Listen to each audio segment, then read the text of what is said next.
This is Dr. Philip Chavez, and this is the College Man Hack, where we cut into the issues that matter for university men.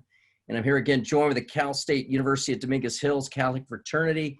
And it's good to be with you guys. And yeah, I look forward to, we've spoken a little bit about some of the subjects we're going to cover, and I look forward to launching into that. But before we do, let's start with a prayer, okay? Let's remember we're in the presence of God. Heavenly Father, we just put ourselves in your light and your truth.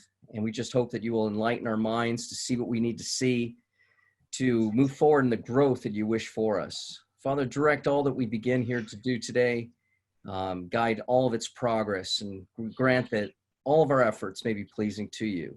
We ask all these things for your Son, our Lord, Jesus Christ. Amen. Amen. All right, Jason, why don't you go ahead and open with some comments and perhaps an opening question. Okay, so today, I want to thank for you gentlemen participating in this spiritual webinar. It's a wonderful thing to have you guys here. The purpose of today's session is to touch upon the topic of weakness, right? That also tags along with fear. That also tags along with how you see your failures. So part of the reason why I thought about weakness is because many times that we've been always told to, look into our strengths, work on your strengths better, because if you continue to focus on your weakness, you might put yourself down. And yes, to a degree, I actually definitely do agree with that. But I think one of the things that recognizing weaknesses will help us, in my opinion, strengthen ourselves. So then when we recognize a weakness, we'll be able to overcome that in the future. Sure. So I think definitely when we talk about this weakness, we want to look into ourselves. So is that something with the spiritual, or something like with relationships, or something with how we interact with other people, our work ethic, etc. Anything that's weakness. And I think it's really good, especially for us brothers developing into a man in our later stages of life. We want to bring that idea, through our whole entire life. Sure. So I think definitely. I want to kind of share something like the way I see the weakness, right? Mm-hmm. There is like, I think especially when you're in high school and when you're trying to develop, understand who you are, one of the weaknesses that I saw as in my high school self is the fact of vanity, and right, vanity, or some sort of trying to look good, or trying to be able to look good to other people. Sure. And that weakness, has, when I look back at that weakness, I knew that was part of a growing part of me, right? And now I use that part of that experience of knowing what happened to me, and I use that right now present to understand where I'm at, and I'm actually a lot more happier with myself. And I think that's the kind of example I want to, challenge you brothers to look into. Because a lot of the times, when we just indulge in our own desires and our own, selfishness, we're going to be so caught up with that, and we're never going to grow. And I think it's really good that if you actually recognize your weaknesses, and not exactly, you don't have to go super in detail at any sort of thing, but at least, talk about it. It's really good to just try to pick up for yourself, and then, use that as a reminder throughout your whole entire life. Is there any questions for you brothers, if any clarification of that sort? I think we're good. Okay. Yeah, in terms of growth from that, character growth, Jason, out of weakness, I think you're right. I mean, I think there's many different ways we can grow by examining the parts we're weak. I think it is right to say that, as you started with, that moving in your strengths and recognizing your strengths is in some way the more important, because we have to move and be and become where we're strong. And when we're strong, then we can better handle our weakness, right? When we're strong, then we can deal with our weakness in a way that can be maybe forthright, more honest, or maybe more confident that we can perhaps overcome them, right? So strengths, and recognizing those, yeah, above all, they probably give confidence, right? And so with that confidence, then we could face weakness and see that we could probably move through and move past those weaknesses, right? On certain other levels, I think what's important about a man recognizing his weaknesses is that while strengths can bring you confidence, your weakness can bring you humility, right? And so those are at least, I mean, we could say there's other qualities and characteristics we can grow in, right? But out the gate, if I were to think of how we grow, first of all, in our strengths would be confidence, in our weakness and humility. I find that men who move forward with confidence, which is very attractive to many, it's very attractive to women, but they always want to see a healthy, sound humility, not where Aristotle would call it mock modesty, where you're just improperly like modest, or a humility that's not proper. It's a little bit self-abnegating or self-deprecating or something. And we're not talking about that. We're talking about something where a man recognizes his limitations, right? And so there's something about weakness, and maybe that's another way of putting it too, or a character. I mean, there's certain weaknesses that can lead us in a wrong direction, in a vice or to sin or failure or whatever. And then there's also a way of looking weakness at just as if it were simply a limitation. You know, we have a weakness, say, in certain applications of, you know, some guys have difficulties in, let's say, grammar or something, where they're very strong in other things, mathematical or spatial or geometrical. Okay. And sometimes it's good to recognize those limitations. You know, when I was your age, I was very, well, I wouldn't say very weak, but I was weak in grammatical skills, and I was stronger more in the engineering, spatial type of things. But, and that can make a difference too, when you're trying to learn how to do things and you want to exercise certain things. And so your limitations, they're good to know, as well as your strengths, to know what direction you should be headed, maybe in career, or when you want to resolve some things. You know, you understand you're right, you know, the proper weaknesses and the proper limitations that you have, or the strengths, and where you're confident. And I find that any man who moves forward in life, under whatever vocation, under whatever job profession, whatever you engage in, either relationally or in terms of your work, it's good to know where you're strong and good to know where you're weak. You try to move forward where you're strong, and definitely, and you know, maybe exercise more independence, but where you're weak, where you're limited, that's where you got to be more dependent, and, you know, tend to maybe put certain things in the hands of others. You know, sometimes we think as men, it's best when we exercise a kind of strength when we take on all the things that we're everything, even those things we're weak in. And that's usually a bad decision. Oftentimes we're better off, you know, farming out or finding help or getting assistance where we're weak or where we're limited, than trying to tackle it ourselves. Sometimes as men, we get fooled. I know I'm speaking a lot here, guys, but I know sometimes as men, we can become fooled by thinking it's a strength to take on everything, including all those items or things we need to do on our punch list for which we're weak. And usually that's a bad decision. You guys have any comments on that? Yeah, like I 100%, you know, agree with that. And also what you just brought light to, it's like the weakness is what allows us to be able to even become humble, right? Like that's Yeah. something I want to like really emphasize on that. When I share, like when talking about the experience with my vanity and like, you know, how I felt about that, you know, I kind of used that, and I asked the Lord to help me, you know, work on that. Like I really reflected on that, and the way I saw it, right? Like the way that it kind of puts me back to a humble space, like, you know, to understand that, you know, even though I might have this sort of feeling, you know, and it's, you know, it's not, it can put me down. The way I work on it is like, you know, technically, you know, there'll always be better looking men out there for you, right? Like it's just objectively. And while that's not, I'm not, That's incidental. Go ahead. yeah, like I'm not like saying like, you know, you shouldn't feel good about yourself. You should definitely feel confident. But the thing is, like, it's how you see it, and there's not, Yeah. and I think it's like that's how you humble yourself, and that's what made me like really feel good about myself, and like I was able to interact with people more comfortably. I was able to be be happier with my overall self. And I think it's really good to use that as a way to humble yourself. And like we always talked about back in the other sessions of webinars, like being humble is one of the greatest things of like being a man, you know, because it allows you to be that leader and that sort of spotlight for other people. Do you guys have any other comments?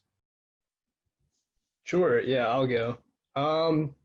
So talking about like all the, it's kind of like for like ideally, like for men, I guess they'd want to like have everything like on their plate and like tackle it all at the same time, right? So, you know, kind of relating that to my position right now, you know, with my position as president in the fraternity, along with balancing it with academics and with personal life, and just actively developing relationships as well. You know, sometimes I get like it could be a lot, but it's just, my question would be, how will you find out like your limits, you know? Like some people just overextend, and then you could see like it's a bit toxic to the human. Yeah. And like, you know, you can definitely see their downfall from that. But it's just finding the right kind of finding the right, like that sweet spot where you're like in a position where you can balance all those responsibilities. Okay. Yeah. Yeah, let me mention in that. Yeah, because, and this is important to talk about, and I think you've hit on something very vital here.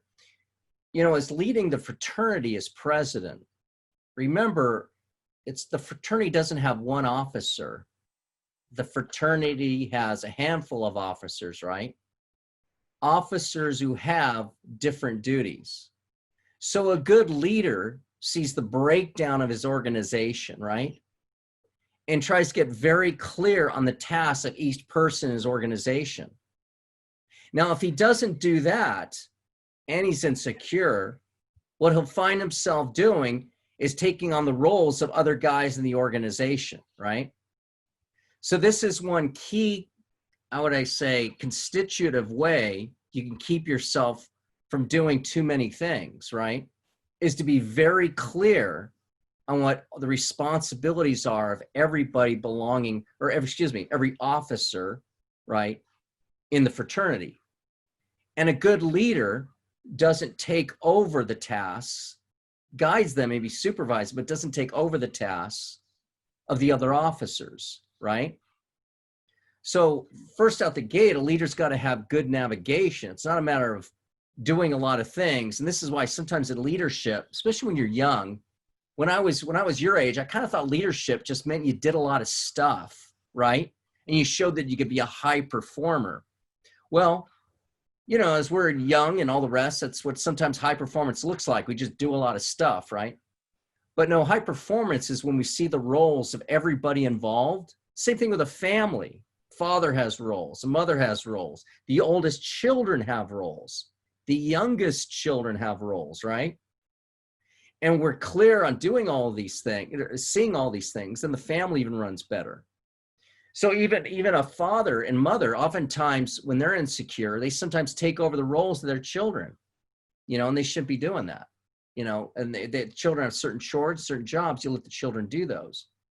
And somewhat of an insecure father and mother, or sometimes even a domineering one, an imprudent one, will take over the jobs of others in the family, right? So and again, you know, the family is a good analogy for any kind of unit or any kind of, organization in life, right? And so we want to be clear on seeing the roles of everybody so that we don't take on too much. And so that's where real strength is found. Does that make sense? Right. Thank you. Yeah, that explains it like really, really well. Yeah, that was awesome. How's it going, Dr. Chavez? So Doing well, I wanted to say I completely agree with you 100% as well. I think that I've also become subject to my own thinking that I can just do everything, you know? And it's interesting because I know that I already knew that during this time in my life, I could do all the tasks. However, same thing happened to me. I was that insecure leader. I was that person who would just take up tasks that others wouldn't do, and I have to say I 100% agree with you with what you said. It's about being firm with what you have to do, being straightforward about everyone's roles, and just being sure that that's how everything gets done, because it can leave you incapacitated if you take too much in. There's been a time where like I couldn't do anything for an entire day. I was just too stressed out of my mind like the past 2 to 3 days, and I'm like, you know what? I'm clocking out, and I didn't even attend school that day because I was just out. And to prevent burnouts like that, it's really important to maintain that balance, I think. And and to talk to Norbert as well. Phil Chavez is giving amazing advice to you, man. Like it's really good to take his advice, not only take it but apply it. Apply the advice for sure. And I'm gonna do the same. Sometimes we get stuck in those scenarios, and it's important for us to apply that information. So thank you, Phil Chavez. Yeah, well said, Angel. And if you don't mind, if I just kind of re-stress or kind of rephrase something I think your core point, and that is when you're taking on too much, the stress becomes so great, and even just the multiplicity of tasks, the multiplicity of things becomes so great, you get so overwhelmed. Yeah, that can shut you down. And like you say, you're probably too overwhelmed to go to school one day or whatnot, or you're too overwhelmed to even think clearly through any one of them. So, when and this is one sign that you're doing too much, is when you're slowed down and not getting much done. So oftentimes a person who, some people are just inclined toward laziness and sloth. Okay. We're not talking about that here. We're talking about the guy who's usually, whether he's successful at things, at least he's doing things, he's performing. Okay.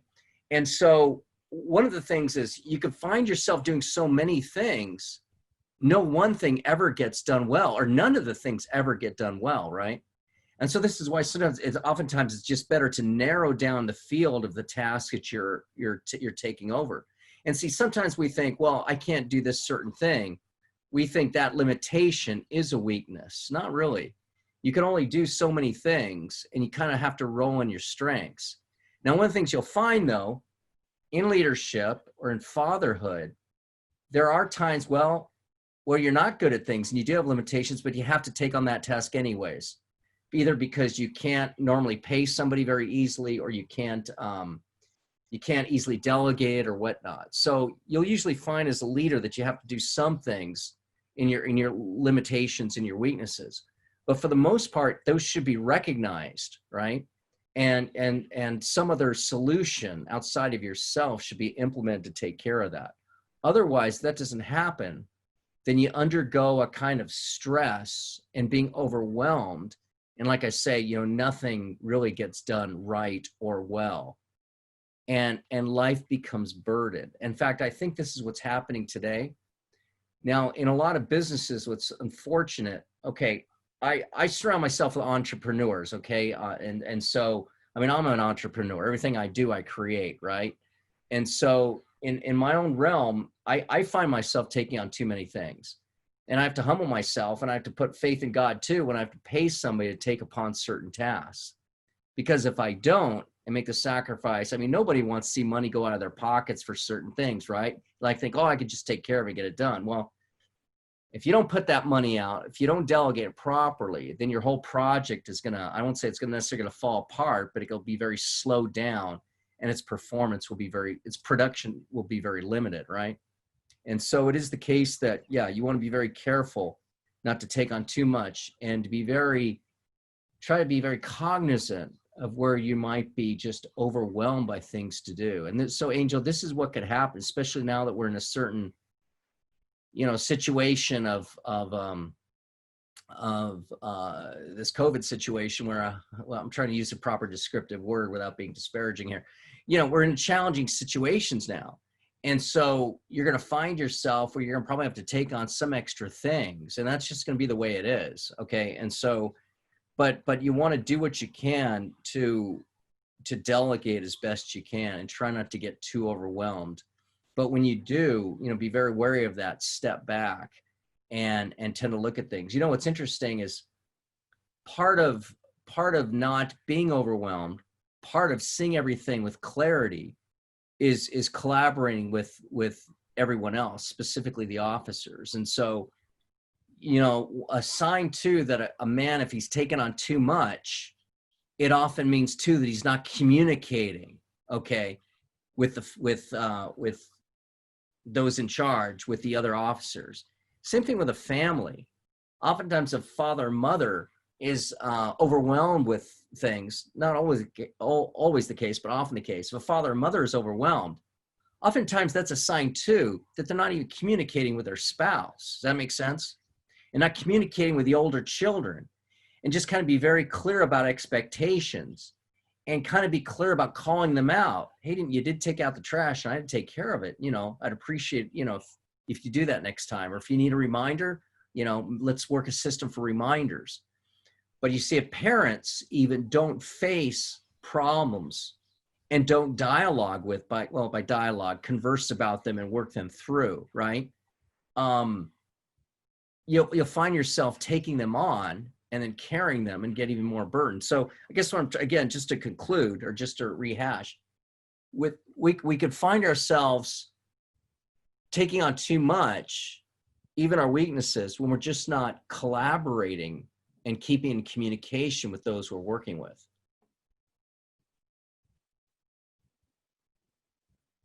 Any comments? Yeah. Very, very true. Very true. Communication is such a huge part of leadership in general. And it's such a huge part, I think, in just overall life. Failure to communicate. There was this man by the name of Carl Sharperson. He said that in the military, if you don't communicate, people can actually die. Yeah. Like to drill into that, sometimes what you have to communicate about is by the weaknesses of others. And this is what's hard about being a leader. When, say, Emmanuel's dropped the ball and he's supposed to take care of something, or Norbert dropped the ball and he's supposed to take care of something else. If you're a vice president, he's a president.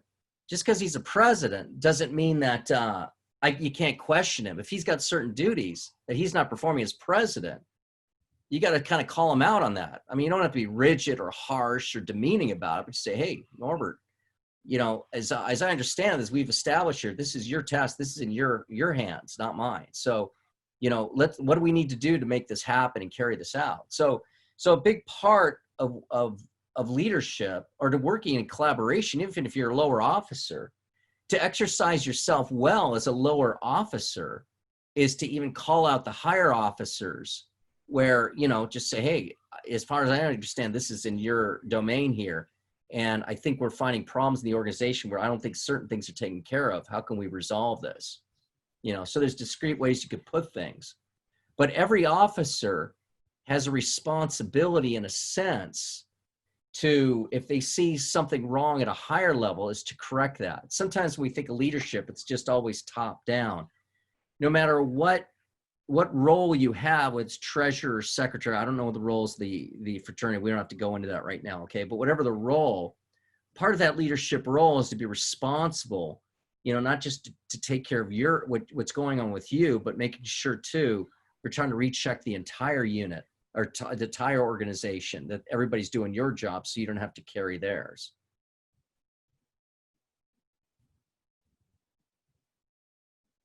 Yeah. Dr. Chavez, oh, sorry, Angel, were you about to say something?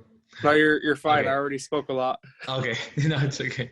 Dr. Chavez, I'm curious. So yeah, what you said about like a team, being able to be able to put responsibilities on each member of the group, being able to put roles, this and that. I would like for you to share your experience then. I noticed, especially with the Men's Academy, you're like the face of Men's Academy, right? I was wondering, you happen to have like a sort of network and a sort of system in your part, right? Right. Yeah. So like, how do you go about it? Like, share something about that. Yeah, that's hard. I mean, I have one main assistant. His name is also Jason, who kind of carries on a multiplicity of tasks. And the Men's Academy is kind of structured a little simply right now, right? There's certain. I'm really challenged when it comes to social media and technological things. My you could say my expertise or my gifting, for which the Men's Academy even exists, is that I create content, right? Or what we're doing right now, this will go up online, and it's content for other men to see and observe and to learn from. And so this is easy for me, right? Now, okay, sometimes writing is not so easy, and I'm trying to get some more writing done. Actually, that does take me time, but certain concepts come easy for me. Certain things, when content creation is a more easier realm for me. And so what you'll see in the Men's Academy a lot, if you go, you'll see a lot of weaknesses when it comes to like making sure like the social media and the entire online presence is looking sharp and whatnot. And we're trying to work that out because, mostly we have what is volunteers. And so, it's difficult, working with volunteers is, and guys who are just trying to pitch in where they can. One of the limitations we're finding generally, and I find this too, is that, I have certain responsibilities outside the Men's Academy. I don't want to go into that. But what you'll find is this is where it is hard to get a lot of good quality volunteer help, because most people are very much overwhelmed with just their tasks on hand. Even to be a father now is a little more involved than what it used to be, And so this is where we really have to humble ourselves and really have to step away from certain things that become too much, because our primal responsibilities, if we have a family, is to a family. Yeah. And so, it's easy for me to point out imperfections in organizations if I were to see them or witness them, but there's, I find them in my own, which are trying to always kind of look at and recalibrate. And certain times I get overwhelmed with certain things. It's hard to find that kind of help that I need. But I think I'm fairly clear on what my weaknesses are. And, in terms of not just things I can't do well, but even things that I'm limited in being productive at. I've got to be very, I got to be very cognizant of those so I don't get overwhelmed. One of the things that though I find though, as I lead the Men's Academy, and I guess the bottom line too is the Men's Academy is greatly in my hands because I'm its creator, right? And if you look at some of the podcasts, I try to invite other guys in.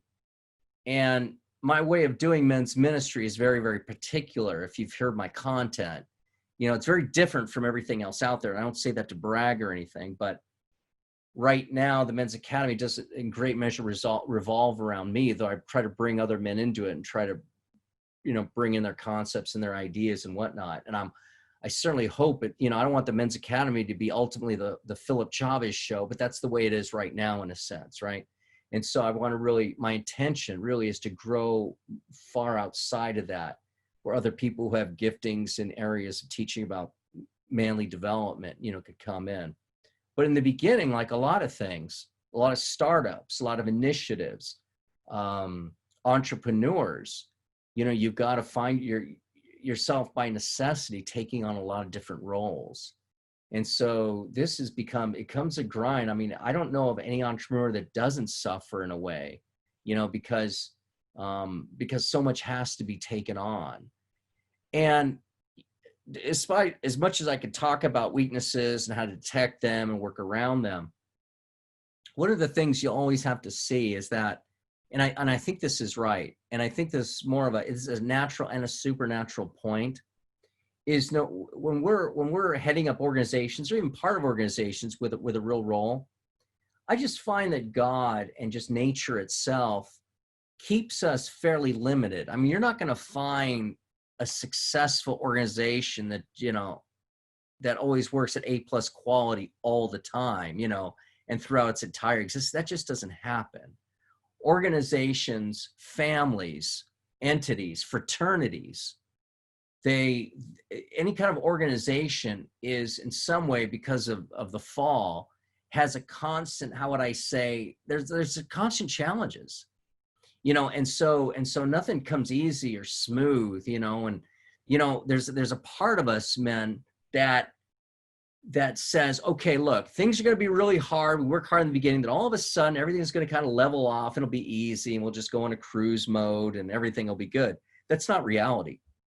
I don't care on any level. It really isn't reality. And so there's always something about needing to work through and always applying ourselves, always being cognizant of our strengths, and always trying to work through our weaknesses or resolve areas of limitation in the organizations or the entities that we're a part of. You know, it's interesting. I find that, you know, as we talked about weakness being a source of humility, generally speaking, and I don't think this is wrong, is that, you know, God in his providence to keep us of sound character and mind and virtuous or something, he wants to always keep us humble, right? And part of keeping us humble is to make sure or ordain it such that we're always working in some kind of weakness, if that makes sense. I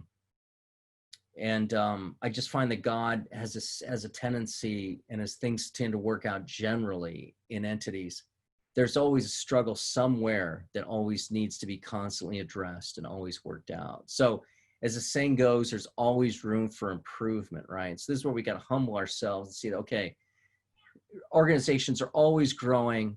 They're always, in some sense, we could say, becoming, developing, growing. You know, people talk about growing pains in organizations, and it's true. Organizations get out the gate, and that getting out the gate, yeah, you could say there's a lot of growing pains, but there are ongoing organizational pains. You know, sure, it takes a lot to push that train out of the station, right? There's a lot of impetus, a lot of thrust, a lot of momentum, a lot of energy to take that train out of the station, but it still takes a lot of energy and work and vitality to keep that train running on the tracks, okay? And we can't relax there either. So I guess what I'm trying to say is that, you know, the quest to always try to improve, to find weaknesses, to work through problems is virtually going to always be there. Yeah. Yeah, most definitely. I was going to actually make a comment on the, so you know how many times most of our strengths used to be weaknesses, and I find it interesting because, I mean, at some point it was this weakness for us to walk. We didn't know how to do it, right? And then and one of the reasons why I say this is because I think, like, depending on the circumstances, some weaknesses can actually become our strengths, if worked on consistently and eventually converted into a strength.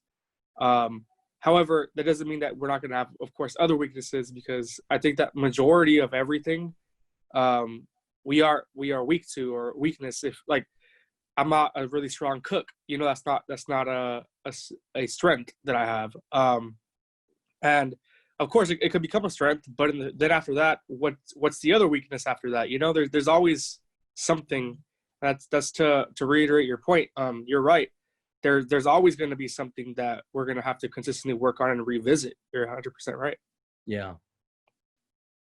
You know, and I'll close now just before we go, guys, and look forward to our next session. But let me close with this point. Unless you got, does anybody have anything to bring up before I close, make a final point? Okay, no, that's good. Okay. As you wanted to cover, Jason, as we talked about this in this subject, what we work on is weakness and weaknesses in organizations and finding our limitations. And this isn't to get off topic, but it's somewhat off the curve of the discussion, but it's still to stay on the topic of weakness. One of the most common weaknesses I see in men your age and men who are older is they let their weaknesses identify them in their character. And then what happens with that, you know, we tend as men look at our character and our personhood in terms of how well we perform. And so lots of weaknesses, well, then The lower I think I am in my weaknesses, the lower I think I am in my character. It's just the way we naturally think about ourselves. Now, that really isn't true, absolutely speaking. But what happens is when a man sometimes looks at his weaknesses too much and not his strengths, or he's too focused on them, it is true that we're supposed to, they can move us to greater character growth. We can transform them into strengths.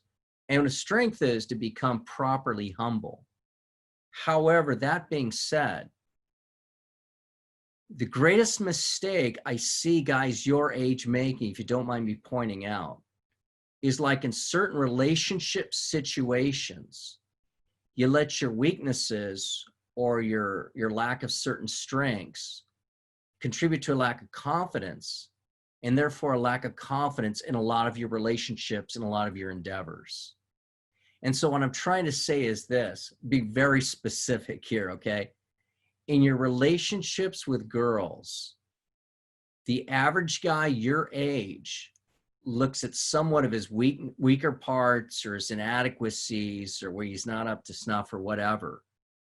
And he fails to move forward in a healthy, vibrant confidence.